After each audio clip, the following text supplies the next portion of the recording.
अस्सलाम वालेकुम, सत श्री अकाल जी। मैं तुहाडा अपना बिलाल हैदर। दिलजीत साहब चढ़ते पंजाब तो मेरे लिए अपने हत्थों नाल मेरी फोटो बना के लैके आए ने। इन्हां वास्ते एक शेर बोल रहे हैं कि जीम जूंदियां नूं कानू मारना है, जेकर मोया नूं नहीं जगाउण जोगा,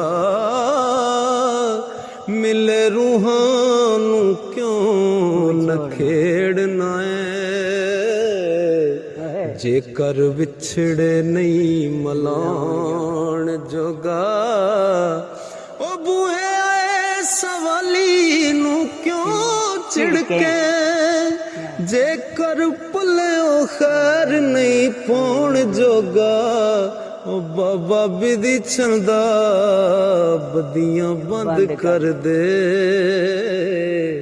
जेकर नेकियां नहीं कमाउण जोगा।